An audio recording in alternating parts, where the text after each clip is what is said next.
kapuso, ngayon December na, kahit gaano po ka-busy sa paghahanda para sa nalalapit na Pasko, huwag pa rin kalimutang mag-monitor ng weather updates. Hindi pa rin kasi inaalis ang tsansa na magkabagyo bago matapos ang taong 2023. Sabi ng Pag-asa, 1 o 2 bagyo ang posibleng mabuo o pumasok sa Philippine Area of Responsibility ngayong December. Sa magiging track naman yan, posibleng mag-recurve o lumihis po yan papalayo dito sa ating bansa. Pero mga kapuso, pwede rin pong mag-landfall. Karaniwan tumatama ang bagyo kapag ganitong buwan dito sa may Central Luzon, Eastern Visayas o di kaya naman dito yan sa Caraga Region.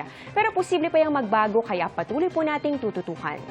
Samantala sa first weekend of December, posibleng ulanin po ang ilang lugar dahil pa rin sa easterlies, ganoon din sa localized thunderstorms at hanging amihan o yung northeast monsoon. Base po sa datos ng Metro Weather, may mga malalakas na ulan dito po yan sa Cagayan Valley at ganoon din sa Cordillera ngayong Sabado. Posible rin ang mga pag-ulan sa bahagi po ng Aurora, Quezon, ilang bahagi ng Mimaropa at ilang lugar din dito sa Bicol Region. May tsansa magpatuloy po yan sa linggo kaya doble ingat sa posibleng pagbaha o kaya naman ay landslide. Halos buong araw naman ang mga pag-ulan ngayong Sabado dito po yan sa Visayas at mayroong mga malalakas na ulan dito sa bahagi po ng Western Visayas at pati na rin sa Cebu at sa Bohol kaya doble ingat po para sa mga residente.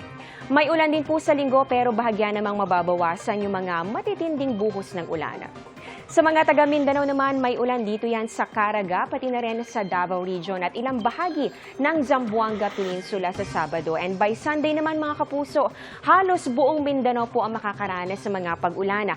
May heavy to intense rains na inaasahan kaya maging alerto pa rin sa banta ng baha o kaya naman ay landslide. At dito naman sa Metro Manila, posibleng mainit o maalinsangan this weekend pero kung may lakad, magdala pa rin po ng payong panghanda sa possible thunderstorms lalong-lalo na sa hapon o kaya naman ay sa gabi. At yan ang latest sa lagay ng panahon. Ako si Amor La Rosa. Ito ang GMA Integrated News Weather Center. Maasahan anuman ang panahon.